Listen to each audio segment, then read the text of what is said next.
Man, you doing it, man. You deserve it, daddy. Oh, no!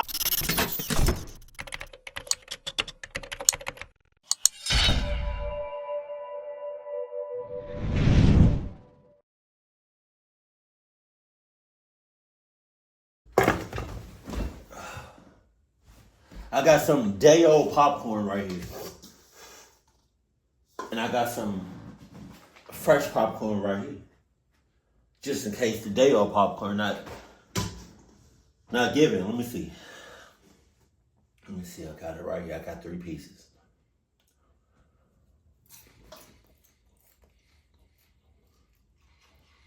Hold on.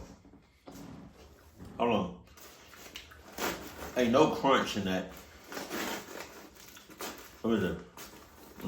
This is the new one. Let me see. You know, it was no. Why am I out of breath? There was no crunch in that one. Let me see. This is new one. You heard the crunch? Yeah. One more time. Let me see. I mean, this is a little crunch, but like, let's go. Also, I know these are not the videos I usually react to, but Diddy is on some clock shit, or he's been on some clock shit, and you know we react to some clock shit over here. So let's see what we talking about. Powerful executive. What? Go back. The extremely powerful executive Sean Diddy Combs has had a... Okay, hold on. I gotta open this, lick this. Oh my God. Every time. So I can get full access. You see it. ominous presence in the music industry for the past 30 years. From his suspicious involvement in the demise of Tupac and Biggie, his secretive ritualistic parties in the backrooms, as well as numerous accidental confessions, has made the public pre-decide. Accidental confessions? What are you talking about? He is guilty of all accusations against him. Not only have multiple women filed formal lawsuits alleging him of violent sexual assault and humiliation, but now the federal government raided his home as they investigate his involvement in a global sex trafficking operation. Technically, at the moment, he is not being charged of any crime, but any day... Why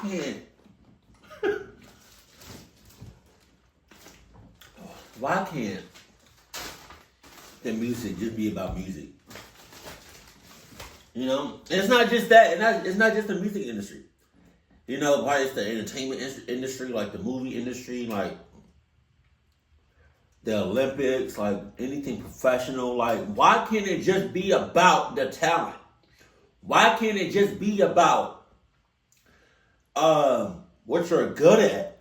If you're good at singing, just do that. Like, why you gotta do all this weird shit? I'm like, oh my God, it's not that serious. Like, I wonder what would happen if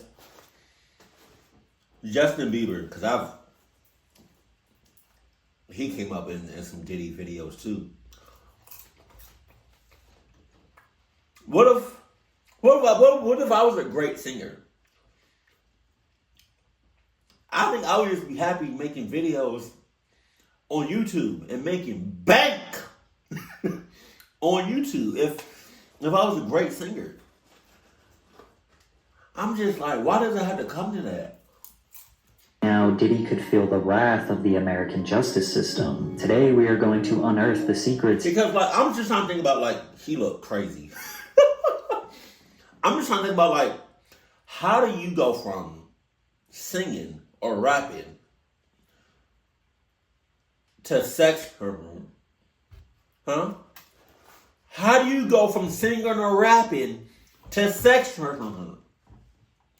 Never wanted the world to know, with the goal of determining one thing: did he do it or not? Yeah. It's very important to understand Diddy's potential involvement in the murders of Tupac and Biggie, because if you believe those allegations to be true, everything that happens afterwards makes total sense. In the mid-90s, Diddy, also known as Sean Puffy Combs, was in the middle of the infamous East Coast vs. West Coast hip-hop rivalry. It all began with East Coast rapper and Bad Boy Records signee, the Notorious B.I.G., versus his enemy, West Coast rapper and Death Row Records signee, Tupac Shakur. And it ended with both of them being assassinated via drive-by shootings. Biggie's murder remains unsolved to this day, but in 2023 we learned that Keefe D was the shot caller for the group of individuals that killed Tupac.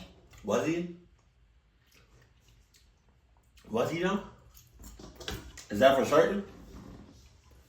Who is the mastermind behind this though? Like, although we do not know the specific details as to why these two rap legends were killed, through all the theories, key information, and first-hand recollections from friends and witnesses of both murders indicate that Sean Combs had involvement in both murders. Biggie and Tupac were friendly and actually respected each other at first. Tupac had begun rapping in 1991 and within 2 years already had earned a platinum album. Biggie was a crack dealer who recorded freestyles for fun, until someone sent his tapes to Puffy, who signed him to Bad Boy Records for $25,000. Puffy was also able to use his status in the music industry to connect Big and Pac. Pac became a mentor to Biggie. He once even asked him to be his manager. I was there, nigga. I trained the nigga. He used to be under me like my lieutenant. The nigga, I used to come to New York.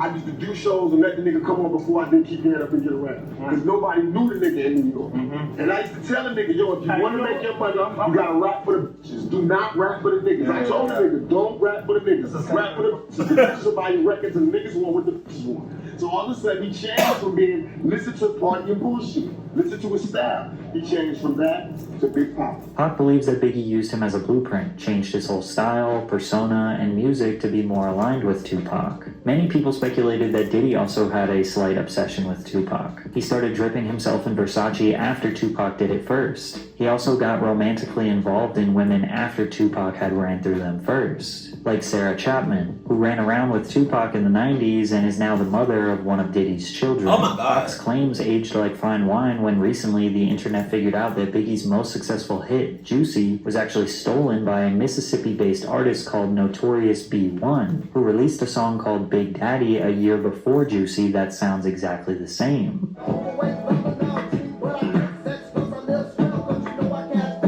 Is it a coincidence that Notorious B.I.G. and Notorious B.I.G. are very similar, and this song is called Big Daddy, and Biggie started going by Big Papa? But many people believe this was the mastermind of Diddy, as he was a music industry expert who knew how to scout talent and assess a hit song before anyone else heard it. They believe Puffy instructed his artist to steal from Notorious B.I.G., and Biggie trusted his boss and mentor. Pac and Big's rivalry began as a music-based competition. Who had more music sales? Who had the better fashion, media representation, and cultural influence. But due to gangster rap creeping into the mainstream and the two being surrounded by legitimate gangsters, tensions escalated to life-threatening conflict. In November 1994, Tupac was on his way to record some music at Quad Studios in New York City. Coincidentally, Biggie was there recording with Junior Mafia, which was a group of 4 friends that Big knew since their childhood. Puffy was there too, since Big was his artist, and anything that Big writes or records is technically owned by the Bad Boy label. Allegedly, a man by the name of Jimmy Henchman, who is now serving life in prison, was planning a robbery on Tupac since Pac owed him some money. Many speculate that Jimmy told Puffy what was about to happen, but Puffy did not try to stop it. When Pac was outside the studio, he looked up and realized rapper Lil Cease, who is best friends with Biggie, was yelling at him from above. He was excited to see him because they were friends. He told him he was going to go downstairs and meet him in the lobby. Pac got to the lobby downstairs when some men attempted to rob him at gunpoint, which quickly led to conflict and Pac being shot 5 times. In the middle of that trial, Shakur was gunned down. I know, hold on. I know little dude was traumatized like a mother clucker. Hell no. In the middle of that trial, Shakur was gunned down, shot 5 times in what he claimed was a murder attempt, and police called a robbery. As the police did their investigation, you can see Diddy looking around scanning the area with his head down. Keep in mind that after Tupac was shot, he got in the elevator and went upstairs where dozens of Bad Boy affiliates were located. Pac was interviewed by Vibe magazine detailing the night he was shot and the energy of the people around him while he was bleeding out, because Andre Harrell was there. Puffy was there. Biggie. Nobody approached me. I noticed that nobody would look at me. Andre Harrell wouldn't look at me. I had been going to dinner with him the last few days. Puffy was standing back too. I knew Puffy. He knew how much stuff I had done for Biggie before he came out. Based on Tupac's words here, fans in the media believe that he was hinting that Biggie and Puffy might be behind the attack, which bothered Big and Puff since publicly at this point they were still friends. Tupac article had me pissed off, you know what I'm saying? And the rumors that's spreading is on some shit like you set him up, you know what I'm saying? And that's crazy. It's just ridiculous, you know what I'm saying? But I also understand that if you was to get shot 5 times, mine is that. That motherfucker. Mine is that's completely spinning, you know what I'm saying? You're real confused about your situation. So it'll cause you to say things that you really don't mean. To make things worse, a few months later, Pac was found guilty of sexual assault and would end up serving 9 months in prison. This gave him tons of time to think and reevaluate his life. To add insult to injury, Biggie released his iconic cutthroat track called Who Shot Ya, which felt like an obvious diss towards Tupac. But technically, it was recorded before Pac got shot, but it was marketed and released months after the incident. Regardless, the media developed a narrative that Big and Puffy set up the shooting and now released a diss record bragging about their hit. And Puff's full intentions were to stir up drama, as can be confirmed by the former president of Bad Boy Records. Biggie might not have thought that when he wrote the lyrics that was going to be used for that, but the way it was marketed by the company and released in the succession of things that were going on that we were dealing with on all the levels that we were dealing, that record did what it was supposed to do. And that's a perfect example of how my former business partner works and thinks. Pac was sitting in jail already thinking that they set him up, and the release of this song was all the proof he needed. But this wasn't the only shooting that Puffy was involved in. It's also important to know that Tupac signed to Death Row Records while in prison after the label owner Suge Knight promised to use his money to get Pac released. As they were in the process of getting Pac out, Suge Knight and his best friend Jake Robles, aka Big Jake, were at the Platinum nightclub in Atlanta. Suge confronted Puffy at the club and was choking him. Puffy's bodyguard, Anthony Wolf Jones, steps in to defend him, and then things got out of hand. Next thing you know, shots are being fired and Suge's friend Big Jake was shot and killed. Whether or not Wolf shot Jake has never been confirmed, but Suge was holding Puffy responsible for the attack, which was enough to now ignite a feud between the two executives. Quick sidebar, recently fans have noticed that Puffy's firstborn biological son Justin Combs looks a lot like Wolf. How does your son look more like your best friend than you? Anyways, in October 1995, Tupac got out of prison and he wanted war. I have no fear. I have only ambition, and I want mine, and I will do anything to protect and feed my family. And these niggas represent a threat. Pac got out and immediately started taunting and scheming on Bad Boy Records as much as possible. In the days after his release from prison, he jumped into the studio to record his next album, All Eyes on Me, and he talked about the anticipated tracks. 2 of America's Most Wanted with me and Snoop.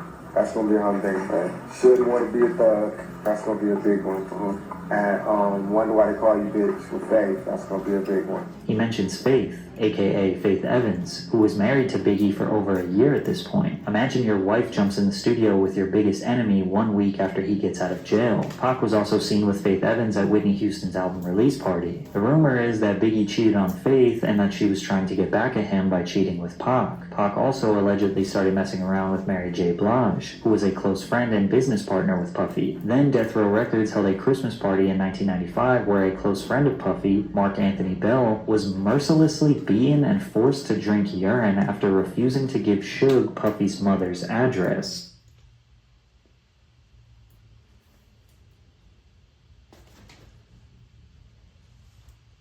I legit don't even want to look at this right now. God damn. Tupac and Death Row did not let off the gas. At the 1996 Soul Train Awards, Biggie won the award for Song of the Year, and Tupac won Best Rap Album of the Year. After Big got his award, he took some pictures backstage and then exited the venue because he had to go to the airport to catch a flight. And that's when Pac and Suge pulled up in a Hummer, taunting them. While we waiting for the car to pull up, Suge and Tupac pulled up in the Hummer, and Tupac was really loud, yelling West Side, cursing, yelling a bunch of stuff, and Suge came from the other side and was like trying to actually walk up to us saying he just want to talk to Big, like want to talk, but of course everybody got in front. It was a little yelling and arguing for a minute, but police and everybody got in front, kind of stopped everything. Despite Biggie's gangster lyrics, he was really a chill dude who didn't want to beef with Pac. Remember, he looked up to him. He always thought they were friends, but as we are speculating, he seemed to be a pawn in a much bigger operation. He knows you sent somebody to shoot him that first time. Is that true or false? Why? No, it's false. Why would I do that? Okay. Do you think he was just hyping a record, or you have no idea? I don't know what was the problem. I wasn't inside his head at the time. I don't really know what's the reason for the Tupac was a man on fire. A man who he believes was wrongfully convicted of a crime he didn't commit, was constantly being slandered by the media, and now feels was being disrespected by his biggest enemies, on top of being surrounded by real gangsters. He released a music video alongside Snoop Dogg called Two of America's Most Wanted, which featured a skit mocking Biggie and Puff. Pop, please don't kill me. It was Buff's idea. Oh, man. I'm just a rapper, man. Please don't take me out the game. Interesting that Tupac himself instructed the Biggie actor in the 90s to say it was Puff's idea, as if he knew the truth. Then Pac released one of the most abrasive and iconic diss tracks of all time. This track was one of the best. Hit 'Em Up. He starts off the song claiming he had sex with Biggie's wife and then directly calls Biggie, Puffy, and Junior Mafia all bitches, along with various other threats. The pressure was on Bad Boy. Pac was not going to stop, and Puffy couldn't take the heat. Biggie's bodyguard, Gene Deal, recalls when Puff reached his tipping point. He said, I'm a businessman. I'm about making money, but something gotta change. I don't give a if Pac gotta die, Big gotta die, or Suge Knight go to jail. Something's gotta change. Gene was taken back. He wondered if Puff realized that he just said he didn't care if his own artist died. At the same time, he still wanted to play gangster games. As we all know, these gangster games only lead to two outcomes: death or jail, and Tupac would meet his fate on September 13th, 1996. Pac and the Death Row Squad were attending the Bruce Seldon vs. Mike Tyson boxing match in Las Vegas. Hyped up from the testosterone and the energy of the fight, Pac wanted some action. A Death Row associate pointed out Orlando Anderson to Pac, who was a Southside Crip gang member, a rival to the Pyru Blood set that was affiliated with Death Row Records. Pac went up to Orlando and punched him in the face. Then Death Row associates put a beating on the man. Later that night, Suge and Tupac were driving down East Flamingo Road to Club 662, when suddenly a white Cadillac pulled up beside them at I bet you that road is historic like a mother clucker. Either that road is historic or people are real skeptical about going on that road. red light and opened fire on Tupac. He was hit 4 times, with the fatal shot piercing his lung. Just last year, Las Vegas police arrested a man called Dwayne Keefe D. Davis, who was a shot caller for the group of individuals that committed this crime, and he orchestrated the plan that was carried out. Ironically, Keefe D. has been confessing his involvement publicly on the internet for years. In 2008, he confessed that his nephew, Orlando Anderson, the man that Tupac punched earlier that night, was the one who actually pulled the trigger. Keefe D. has now identified his own nephew as the murderer of Tupac Shakur. Bolstering Keefe D's claim was an informant in 1997 who told investigators that Puffy had hired the Southside Crips to kill both Suge and Tupac, and that the Crip who was jumped at the MGM was in the group that had done the hit. This was exactly the same story that Keefe D told us a decade later. Keefe also stated that Puffy offered them $1 million to kill Suge and Tupac. We were on the million. Yeah, he said, come on downstairs and talk to me. He tells you seriously, man, I need to get rid of these guys. And he's looking at you in the eyes and it's like scared. Yeah. You tell him we'll do it for $1 million, and he's like, okay, I'll do it for $1 million. Yeah. He agrees to shake on it or something like that. Nothing. Who brought up the amount of $1 million? He did. Puffy did? Yeah. Okay. Was it you? No, it wasn't me. I'll shit. When Diddy was asked about this confession, this was his response. It was this documentary that claimed, which we know wasn't true. Yeah, check this out. We don't talk about things that are nonsense. We don't even entertain nonsense, my brother. So we're not even going to even go there, with all due respect. But I appreciate you as a journalist asking. Thank you. As you can imagine, Death Row was likely seeking retaliation for the murder of Tupac. Everyone at Bad Boy Records knew they were not safe, but they were especially not safe in Southern California. An LA kingpin called Gene Deal, Diddy's bodyguard, and warned him that there was a hit placed on Biggie in LA. This somebody did 26 years in the federal jail as a kingpin, brother. He called me to save Biggs and them life. Tell them niggas not to go nowhere. It's a hit on them. You get this information from a kingpin, brother. Chaz Williams. Despite knowing all this information, in February of 1997, they headed out to Los Angeles to promote Biggie's new album, Life After Death. Puffy also wanted to record some of his album, No Way Out, in LA. Lil Cease, Biggie's best friend, claims that Big wanted to be in LA. If he say go, we go. If he stay, we staying. Big wanted to stay. I always tell people that, yo, why everybody always go, why y'all was there so long, or why you didn't tell him to go home? He's the boss. We're here because of him. And if he feel like it's no threat, that he wants to be here, it's our job to stand down with him. Biggie was not taunting the West Coast. He genuinely loved being in LA. He received a lot of love from fans, promoters, radio DJs, despite being surrounded by his enemies. Instead of claiming to be the victor of his beef with Tupac, Biggie wanted to use his life to inspire change and squash the East Coast versus West Coast beef. The truth is, over the years, Puffy and Biggie had made so many enemies that they didn't really know who was after them, but they overstayed their welcome in the City of Angels, and Big's demise came on March 9th, 1997. After presenting an award at the 1997 Soul Train Awards, the Bad Boy crew attended the after-party hosted by Vibe magazine at the Peterson Automotive Museum. Biggie left the party riding in the front passenger seat of a Chevrolet Suburban SUV with Puffy and other entourage members driving directly in front of them. As they stopped at the first red light, a dark-colored Chevrolet Impala pulled up alongside Biggie's SUV. An unknown assailant inside the Impala rolled down the window and fired multiple shots at Biggie's vehicle. Biggie was hit numerous times by gunfire, sustaining 4 gunshot wounds. One of the bullets struck him in the chest, causing severe internal injuries. He was immediately rushed to the Cedars-Sinai Medical Center, but pronounced dead at the hospital that night. So what happened? Well, Puffy's business partner said that they had used up all their budget on security, so they couldn't hire extra security for this evening. Keefy D was also at this party and offered protection. Puff told him to stand down. Puff decided to ride in the separate car located in front of Biggie's. Then he gave his security guard, Gene Deal, very strange instructions rather than maximizing Big's protection. I tried to ride on the side of the car.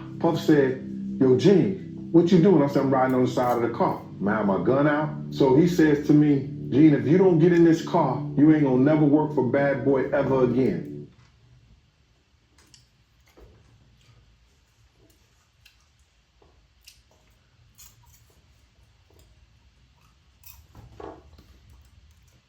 I said, man, how the f you gonna try to tell me how to do my job? He said, Gene, we don't need that look. We don't need that look. Get in the car. As I go to get in the car, this motherfucker reached down and let his seat all the way back. So now I gotta put my legs sideways. I'm like, yo, what the fuck is you doing? He said, you ready? He said, you ready? I said, Kenny, run the next 3 lights. Kenny said, for what? I said, motherfucker, run the next 3 lights, Kenny, or I'm gonna drive.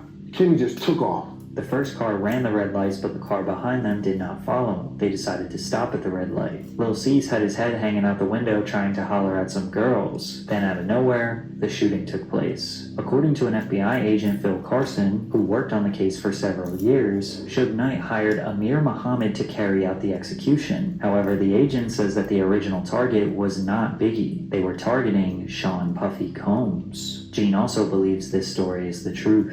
I believe it was meant for Puff. The people that tried to kill Puff that night, for whatever reason, because we had some beef with some Muslim cats in Soul Train too. For whatever reason, the people that's trying to kill Puff, Big became a casualty of Puff shit. When they rushed Big to the hospital, Lil Cease, who literally looked the shooter right in his face, gave a description to Gene. This is what he said. Lil Cease at the hospital, he said a Muslim shot Big. And I said to Paul, with the blue suit, white shirt, blue bow tie, he said, Gene, how you know? I said, that motherfucker walked up to Puff car first. Lil Cease's description of the man matches up to what the FBI uncovered. All in all, to say that Puffy set up the murders of Pac and Biggie is not exactly accurate, but the origins of the beef and the escalation of the beef can most definitely be traced back to Puffy. Also, he definitely knew that danger was looming for Pac and Biggie and did not even come close to trying to prevent both of their deaths. Because at the end of the day, Puff was the one who benefited most from them dying. Think about it from the perspective of Puffy the businessman. Tupac dies, that makes Biggie the winner. Biggie looks like like the ultimate gangster who warned his enemy with a diss track and then got him killed. That helps feed into the persona and sell more records. Plus, with Tupac dead, there is no more competition. Biggie's inspiration, his idol, the dude who he copied everything from, can no longer defend himself from the grave. Now, we know that Puff didn't exactly want Big to die, but he wasn't doing everything in his power to protect him. Additionally, Puff saw how much money Death Row was making after Tupac passed. Tupac Shakur sold 67,000 records in the week following his murder. 2 months after he died, they released The Don Killuminati, The 7-Day Theory, which Shakur recorded under the name Machiavelli. It debuted at number 1 on the Billboard Hot 200 with first week sales of 664,000 and 250,000 the second week. To this day, Tupac has sold 75 million records, most of which came posthumously. Puffy owned all of Big's publishing. He allegedly purchased it from him for $200,000 years before he passed, which meant that everything he recorded or wrote for himself or other artists, Puff owned all of Biggie's percentage. Aside from the tens of millions of dollars in albums Big sold posthumously, he was also a prolific songwriter. He wrote all of Junior Mafia's album. He wrote for Lil' Kim. He wrote for Mace, Craig Mack. Also consider every single time he's been sampled over the years. Diddy has been making money off Biggie for more years than Biggie was alive. There were even suspicions that Biggie was aware of how much control Puffy had over his music and tried to sign over all his new music to his infant daughter, but passed away before he could get the business deals done. Biggie's mother, Valletta Wallace, has repeatedly expressed her distrust of Diddy. The truth is, Christopher accepted the illusion of a friend and mentor for about $25,000. That's the amount Puffy lured my son with. That was a lot of money for Christopher back then as a 19-year-old. She continued by saying that she was glad her son does not have to witness that the very people that he thought he could ride and die with wouldn't think twice about using his mother. She added, "I am glad that he is not here to see how they have used his image and his name." Diddy was filthy rich, extremely powerful, and evidently unpredictable. Imagine how easy it was to leverage his power in the music industry and his personal life. If you said no to him, in theory, he could blackball you, extort you, or maybe something more permanent. So consider that when we begin analyzing his history of suspicious behavior. I got my MTV out. Savage! I'm a savage! Oh! I'm a savage! Whatever I want, I'm going to get! Whatever I want, I have to get! Let's start with the mysterious Puffy's Flavor Camp, where Diddy would mentor teenage musicians like Usher. What? Flavor Camp? That sounds so sus. Like Usher, and give them a taste of the music industry. A taste? What they tasting on? Pause! R&B sensation Usher was nothing short of a child prodigy. By age 13, he had already been discovered in Atlanta by L.A. Reid, and they sent him to New York City to record his debut album with Diddy. In 1994, Usher was just 14 years old, and he moved into Diddy's house to be a part of his Flavor Camp. Where was his parents at? Where was his parents at? God damn! At 14? I mean, but hey, it was curious. I got a chance to see some things. Yeah, but you were 13. What were you seeing? I went there to see the lifestyle. Right. And I saw it. And it was, but I don't know if I could indulge and understand what I was even looking at. It was pretty wild. So nobody tried to, some woman didn't come along. I didn't say that. Okay. I didn't say that. What I did say is that there were very curious things taking place. And I didn't necessarily understand it. Usher has been very reluctant to discuss what happened when he lived with Diddy. In a 2004 article with Rolling Stone, he said, "Puff introduced me to a totally different set of sex, specifically. Sex is so hot in the industry, man. While he was in New York, he lived at Puffy's house in Scarsdale. There was always girls around. You'd open a door and see somebody doing it, or several people in a room having an orgy. You never knew what was going to happen. Some people look at this as nothing short of grooming a young boy. One time, Diddy himself detailed what living with Usher was like. Back in the days when he was like 10 and I was a little bit older, his older brother, we used to fight over the frosted flakes. You know what I'm saying? Before pause was invented. You know what I'm saying? But it's my brother for real. We used to actually wrestle off of the frosted flakes because he used to always get them early. One of the richest stars in the world. Yo, what the f did Puff just say? Kevin Hart was just joking. He really was the only one that seemed to question what Diddy was talking about. But Usher looks kind of uncomfortable. And you'll notice a theme where Diddy is very comfortable touching other people, embracing them, calling them pet names, and almost always the other person's body language screams they do. The hell you kiss his bald head for? like it. Man, you doing it, man. You deserve it, Daddy. Is that? Oh no! Is that Meek Mill? Go back. He said what I think he said. He said, son, daddy. You don't call another man daddy. Especially if that's not your... No. Even though Kevin Hart was just joking, he really was the only one that seemed to question what Diddy was talking about. But Usher looks kind of uncomfortable. And you'll notice a theme where Diddy is very comfortable touching other people, embracing them, calling them pet names, and almost always the other person's body language screams they do not like it.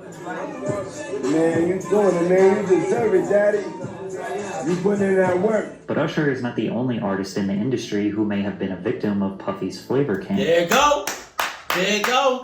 Come on, Bieber. God damn. Why can't it just be about the music? Justin Bieber was also mentored by Diddy early on in his career. Bieber, just after his 15th birthday, spent 48 hours with Diddy. Diddy gifted him a Lamborghini Gallardo and let the world know why him and the teenager were hanging out. Where we hanging out and what we doing, we can't really disclose, but it's definitely a 15-year-old's dream. I don't have legal guardianship of him, but for the next 48 hours, he's with me. So, yeah, and we gonna go full crazy. Combs seems to be acting strange, but Justin seems alright. At the time, he was still a young star, glamour. I don't know, Bieber eyes say something else. By the industry. 1 year later, his demeanor towards Diddy was much different. What's up, man? You good? I'm good. How are Right, young brother, everything's good? Selling out arenas and everything? Starting to act different, huh? You ain't been calling me and hanging out the way we used to hang out. Well, I mean, you try to get in contact with me, through all my, partners and whatnot. But you never really got my number, so.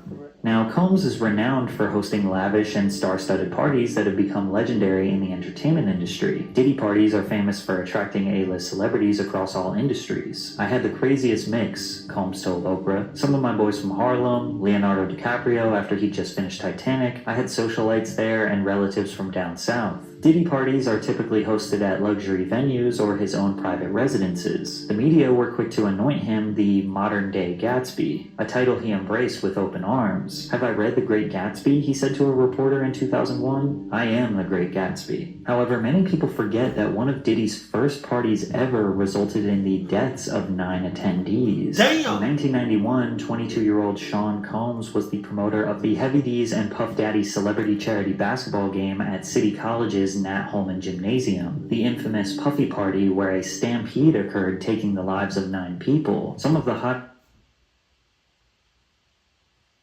Being trampled over, being stepped on to death, I don't give a fuck who you are. I'm getting the hell up and I'm swinging. I'm wailing on. I'm hitting. I'm getting up and I'm swinging.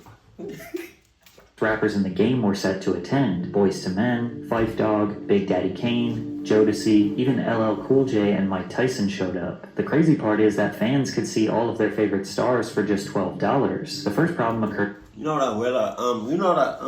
Okay, what?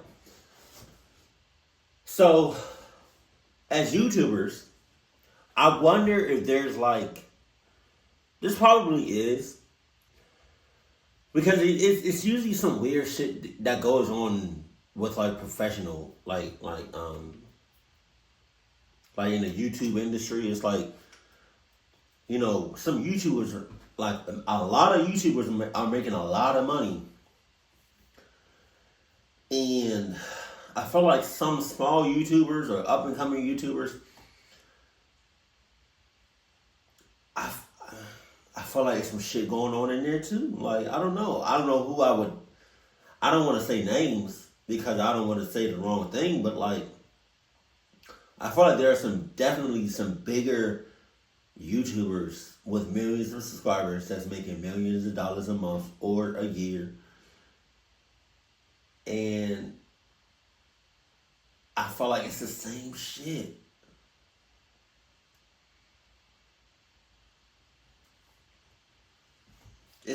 I heard it's weird at the top.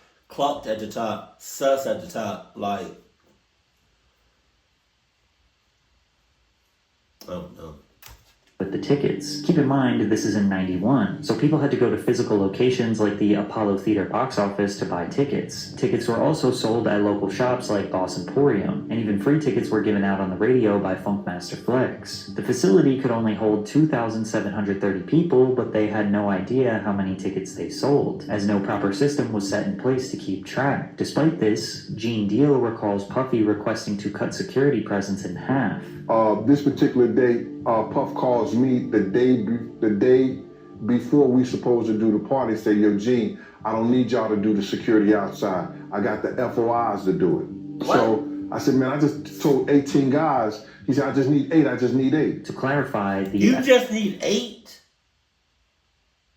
You just need 8? Really? 8 guys, 8 security? For over 2,000, almost 3,000 people? That don't even make sense. FOIs are Fruit of Islam members. One witness to the event said, "You cannot have an event like this in Harlem without those Muslims," said Oscar Davis, 32, of the Bronx. "Forget the police. They can't do nothing. The people in Harlem respect the Muslims." It was blatantly obvious that more people were outside than could actually fit in the gym. Despite the overcrowding, tickets were still being sold at the door, said Mario Salvaggi, a city police patrol chief. What's the point? That's hustling. Jesus Christ. What's the point of selling tickets if you can't even get in?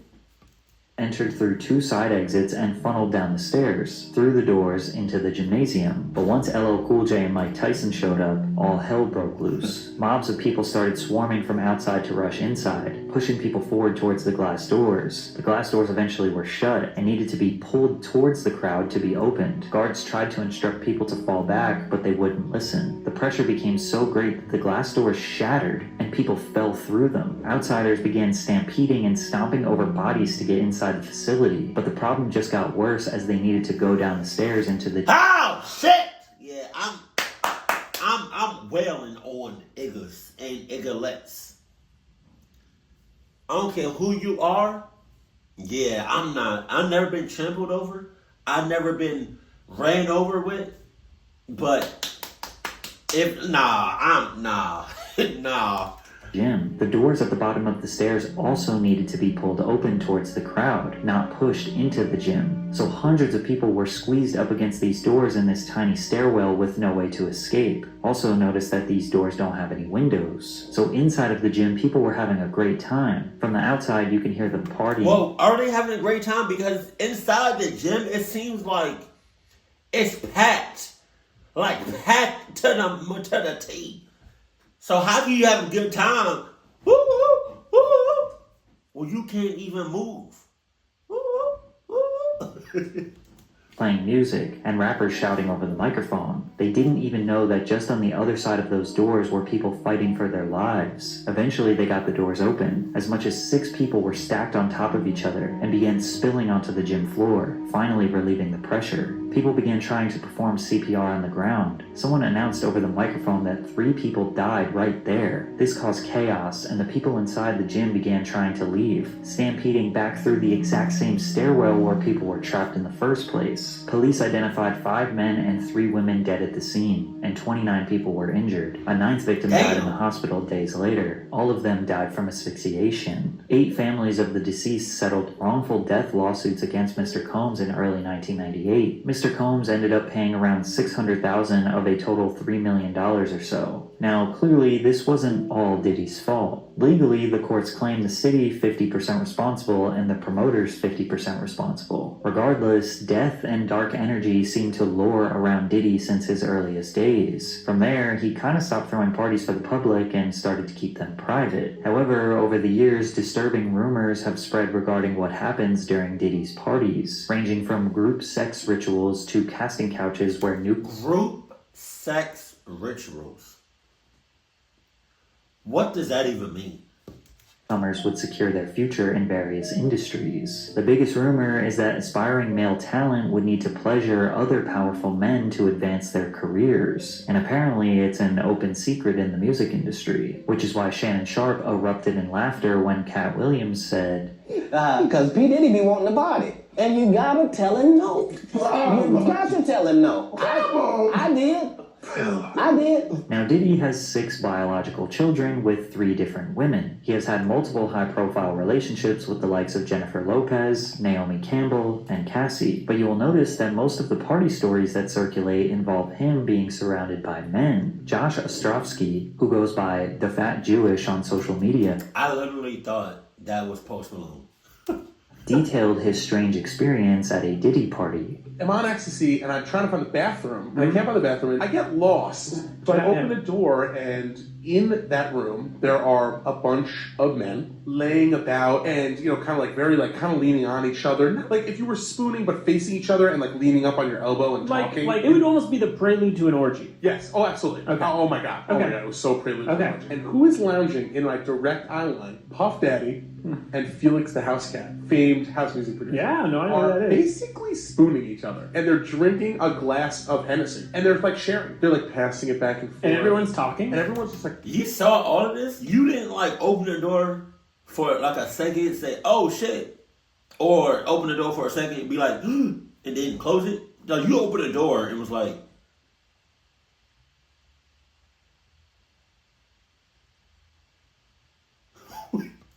talking, and then as soon as I see them, I'm like, all men though. There's not all one woman men, in this all room. men, and they're all 100% on ecstasy. Shortly after Josh and Diddy locked eyes, he was kicked out. Josh, who is a gay man, immediately felt like he was in a room full of other gay men. But there was no real accusation nor damning evidence here. It could have just been a group of guys chilling. So let's take a listen to rapper Exhibit. they wasn't chilling. Not the way he was describing what was going on in that room.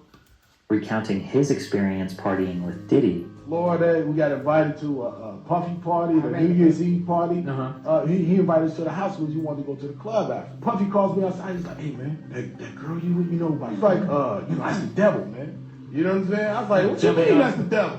So we get into the truck. He said, "Let's go to this club." You know, we sitting there vibing to the music, and then she pointed over the corner. It's 2 dudes kissing. You know what I'm saying? I'm like, the this? And then she pointed another direction. It's another dude over there, like butt ass naked. Dancing.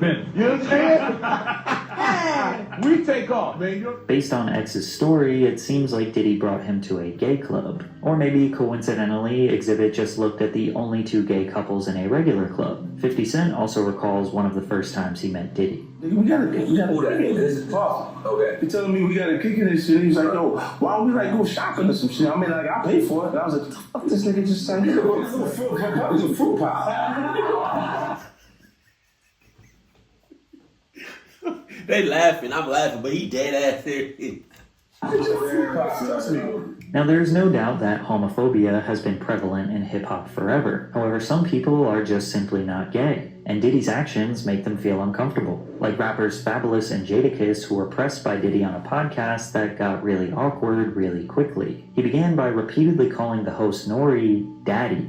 I got it. Mr. Lee, yeah, I love this drink. Where you put my bag? I like when you like this, Daddy. Where you put my bag? Daddy, I like when you scrambling and scraping some shit. No, I like that. I'll be practicing. Then he proceeded to ask Fabulous why he didn't want to party with him. See where I look back on where I became. Did you miss me though? For real, because I'm saying it seems like a thing. I miss his birthday party, man. Man, but I'm talking about for your birthday. Huh? Why won't you party with me for your birthday, man? We partied for my birthday before. You came to my party. No, but me and you ain't never really party, you know what I'm saying? Jadakiss kept his head looking straight down for almost the entire interview, and you could tell Fabulous was very uneasy about Diddy's presence. When Diddy was confronted about it, this was his response. You scrambling and scraping for shit. That was you.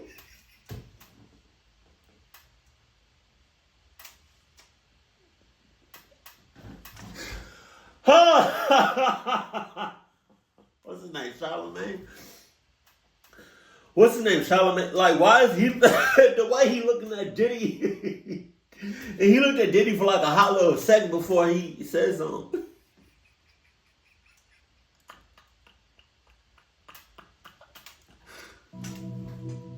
That was you. Scrambling. I like when you do it like that, Daddy. When you scrambling and scraping for shit. Hey. Nah. I mean, I was You don't called, go back and look at that stuff and laugh? it could be funny. I don't really be on it like that. It seems like he genuinely has no idea why people thought what he said was weird. He says things, he doesn't even know what he's saying is like fruity. You know what I'm saying? He says something fabulous and he goes, but me and you, we ain't party. Like, we need to party. What is he talking about, yo? What is he talking about? When people say that to me, I get a little uncomfortable. But even with all the jokes, rumors, and secrets, nobody ever formally spoke out against Diddy and accused him of assault or abuse. Why? Until 2019, when his ex-girlfriend Gina Huynh spoke publicly about what it's like to be in a relationship with him. Keep in mind that Gina was a side girlfriend for Diddy. The public didn't know about her because his public relationship was with Cassie Ventura, who he had been on and off dating for a decade. He had caught me texting another man. We were in his closet and he pushed me and I fell to the ground. He stood over me. He avoided my face, but he started punching me on the side of my head and I was just covering my face. He stomped on my stomach, took the wind out of my breath. I couldn't breathe, pleading to him can you stop? And he stopped for a little bit. He grabbed my hair from the back and was punching the back of my head. She also claims that she was pregnant with his child in 2014. You mind telling me what happened with that pregnancy? He was like, "You're gonna get an abortion, right?" I was like, "I don't know yet." And then he offered me $50,000 to get rid of it, but I turned it down because I just loved him. Gina did not take the money, but she also did not have the child. 4 years later, she got pregnant again. Gina goes on to detail multiple other instances of emotional and physical abuse, but she never filed any formal charges. It wasn't all the way until November of 2023 that someone finally filed a formal lawsuit against. Damn! I'm saying something. Maybe I'm not, because I'm not in that situation. I would have said something so long ago, but I don't know. Maybe it was the amount of money that he offered people not to say stuff, or maybe it was the fear that he put in people. I don't. It's. Diddy. After that, the floodgates were opened, and Sean Combs' dark past crept out of the shadows. In the lawsuit, Cassie Ventura, his longtime girlfriend, accused Mr. Combs of repeated physical abuse over about a decade. Damn. As you can imagine, this lawsuit and these allegations went extremely viral. After all these years of shady rumors, weird behavior, and dark secrets, the entire world was prepared for Diddy's decline. Ventura and Combs met in 2005 when she was 19 and he was 37. He heard a song she was marketing called Me and You. He then contacted Ryan Leslie, who wrote Cassie's first single, and paired Bad Boy Records with Leslie's Next Selection imprint for the release of Cassie's debut album. In August 2006, Cassie released her self-titled album under Bad Boy Records. The pair formed a close relationship through working together for several months as Cassie became the face of Diddy's fashion label, Sean John. In 2007, Diddy separated from his longtime partner Kim Porter and started dating Cassie. Cassie alleged that Combs controlled nearly every aspect of her life, from her career to having access to her personal medical records. She claims he was free. Is Diddy bi?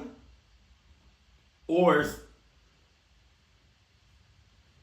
he be doing some weird shit with guys. Sexual shit with guys. So I wouldn't put it past you if he was gay, but try to put on a facade, or if he was bi. Violent, physically abusing her multiple times a year, and that he often plied her with copious amounts of drugs, which made videos like this one seem awfully suspicious, where Cassie seems to be hiding from Diddy. What? What you gotta say now? What you gotta say now? You ain't got shit to say. When you put your girl on the snap, baby, yo baby.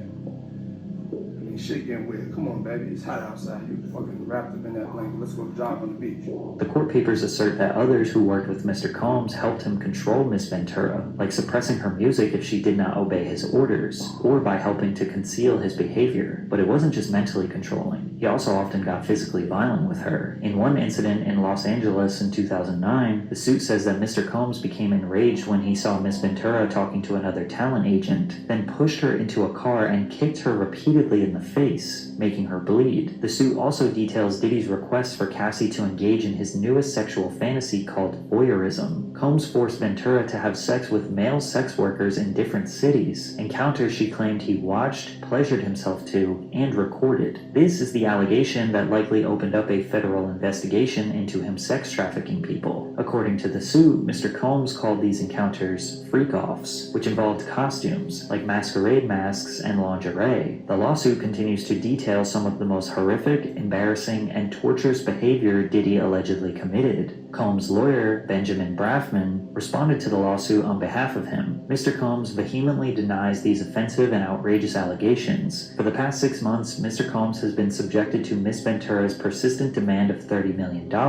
under the threat of writing a damaging book about their relationship. Despite them denying everything, the lawsuit was settled just 24 hours after it was made public. We don't know how much, but due to the severity of the charges, the public assumed that Diddy coughed up tens of millions of dollars to keep her quiet. And while Combs likely believed that he escaped Cassie's lawsuit unscathed, a woman named Liza Gardner filed a lawsuit on November 23rd. Gardner claimed that she and a friend met Combs and singer-songwriter Aaron Hall at an MCA Records event in either 1990 or 1992. They returned to Hall's apartment for an after-party where she was offered more drinks and was coerced into having sex with Combs, who assaulted both her and her friend. In another complaint filed the same day, Joy Dickerson Neal alleged that in 1991, she reluctantly went on a date with Combs, who intentionally drugged and sexually assaulted her after their dinner. Diddy denied the allegations through a spokesperson who claimed that the women's claims were fabricated and accused them of exploiting the Adult Survivors Act. The New York's Adult Survivors Act temporarily eliminated the civil statute of limitations for survivors of sexual assault, which gave them the right to file a lawsuit against the perpetrator regardless of how long ago it occurred. Then another woman came out. Jane Doe alleged that Combs, his longtime lieutenant Harve Pierre, and a third unidentified assailant ganged her when she was 17 at Combs' Manhattan studio in 2003. Pierre, who previously served as president of Combs Bad Boy Entertainment, had also been sued by a former assistant who alleges he used his position of authority as plaintiff's boss to groom, exploit, and sexually assault her several times between 2016 and 2017. The lawsuit further claimed that men trafficked Doe across state lines from Detroit to New York City on a private jet, supplied the teenager with drugs and alcohol until she couldn't consent, and then violently assaulted her. The complaint also included several photos that Doe alleges were taken at the studio that night, including one where she is sitting on Combs' lap. Enough is enough, Diddy said on Instagram. For the last couple of weeks, I've sat silently and watched people try to assassinate my character, destroy my reputation and my legacy. I did not do any of the awful things being alleged. I will fight for my name, my family, and for the truth. But it wasn't just women accusing him. In February of 2024, Combs' former producer and videographer, Rodney Lil Rod Jones, filed a federal lawsuit against Combs, alleging Combs sexually harassed, drugged, and threatened him. According to the lawsuit, Rodney Lil Rod Jones lived with Combs between September 2022 and November 2023, during which he worked on Diddy's most recent album, The Love Album, Off the Grid. As Combs' videographer, Jones allegedly secured hours of footage and audio recordings of Combs engaging in illegal activity. The activity the suit alleges includes acquiring drugs, soliciting sex workers, providing laced drinks to minors, and sexual assault. Jones alleges that he was the victim of constant unsolicited and unauthorized groping and touching of his anus by Mr. Combs. Diddy, what the hell are you on? Mr. Jones was forced by Mr. Combs to work in Mr. Combs' bathroom as Mr. Combs walked around naked and showered in a clear glass enclosure. In the lawsuit, Jones also alleges that Young Miami, who is Diddy's most recent girlfriend, was among those who were paid a monthly fee by Diddy to work as his sex workers. Jones believed Diddy was grooming him with the goal of passing him off to others. While on a yacht in January of 2023, Jones alleges he was introduced to Oscar-winning actor Cuba Gooding Jr., who proceeded to grope and fondle him until being forcibly pushed away. Jones claimed that Diddy, who had dominion and control over Gooding Jr., failed to step in. Also in Jones's lawsuit, an unnamed rapper is mentioned as having been on Diddy's yacht, where they were allegedly seen consorting with underage girls and sex workers. This rapper is described as a Philadelphia rapper who dated Nicki Minaj. Rapper Meek Mill is from Philadelphia and dated Nicki Minaj from 2014 to 2016. That same unnamed rapper, also an unnamed R&B singer, and producer Stevie J allegedly engaged in sexual intercourse with Diddy. This allegation has people looking at that clip of Meek Mill in the pool with Diddy calling him daddy more suspiciously. The way he was in that pool was a little sus. Also, 50 Cent made some jokes about Diddy and Stevie J on Instagram, to which Stevie J responded with not denying the allegations, but challenging 50 Cent to a boxing match. However it go, I want you to fade, nigga. All that. Since it's entertainment, let me beat the shit out of you on TV or something. Don't duck that. I'm calling you out. What you want to do, Curtis? But the most shocking allegation made in the lawsuit was Mr. Jones discovered that Mr. Combs has hidden cameras in every room of his homes, and that Diddy was secretly recording artists and powerful executives, like Lucian Grange, who was mentioned in the lawsuit, who may or may not have participated in the freak-offs. If this turns out to be true, we might see some of the most powerful people in the entertainment industry get exposed, and 50 Cent wants to be a part of the expose. He said on Instagram, shaking my head, "This is gonna be so good. What you wanna bet I'm gonna get these tapes? I'll pay top dollar for them. You been over there? I don't go to Puffy's parties." However, it seems as though Sean Combs' reign of terror may be over. On March 25th, 2024, Homeland Security agents and other law enforcement officers raided Diddy's homes in Los Angeles and Miami due to a possible ongoing sex trafficking investigation. Homeland Security expert Hal Kempfer added some insight that the evidence they're looking for includes laptops, flash drives, and anything that would connect Combs with the allegations. As of right now, we don't know what they found, and technically the feds never formally announced what they were looking for or why they were there. But it's safe to assume, based on the allegations, conveniently, Diddy was not even in the United States during the time of the raid. According to TMZ, Combs' private jet was spotted on the ground in Antigua, in the Caribbean, shortly after news of the raids broke. Many people believe he is fleeing the country, and today it seems like Diddy is spiraling. He just posted on social media trying to see who in the industry is on his side. Hey, yo, right now though, for real, yo, I need to know who with me. You know, like just straight up, like I don't have the time. If you with me, let it be known. If you don't with me, be quiet. And just in case you wanted some more twisted allegations and insane conspiracy theories, take a look at the founders of Uptown Records, the people who gave Diddy his very first job in the music industry. Andre Harrell, dead at age 59. Heavy D, dead at age 44. Kim Porter, dead at age 47. And Al B. Sure, who was just in a coma for 2 months and almost lost his life. Al B. Sure is also the father of Diddy's oldest adopted son. Al B. had a child with Kim Porter before she left him, married Diddy, and had children with him. Al B. has recently been trying to reach out to his oldest son, hoping that he will leave Diddy and come back home, and when he got out of his coma, he strongly insinuated that Diddy was the reason behind it. We're going to be producing the Al B. Short life story. So hold on to your britches, and you'll really understand how I ended up in a coma. You're really going to need to call Homeland Security. Now, why would Diddy want the people who got him into the music industry in the first place to all be dead? I don't know. Your guess is as good as mine. But it seems like almost everyone around Sean Combs for his whole career either dies, disappears from relevance, or speaks out against his devilish ways. Yet nothing bad ever seems to happen to him. He just seems to get more successful and rich. Is it a coincidence? Maybe. But for now, we will just have to see how this all plays out. Based on everything you have learned in this video, you probably think he is guilty. But as of right now, he is innocent until proven Diddy. My ass. He should be locked up on site. He should be locked up on site, given the hands on site. You know. And no matter where, there should be a worldwide search for him. And it should be known that if anybody in the world see him, that it's okay to give him the hands on site. It's okay to lock him up on site. Because he doing this, I feel like he doing this everywhere he goes, to be honest with you. But it's okay. It's on catch. It's on. Karma is a mother clucker. Karma is.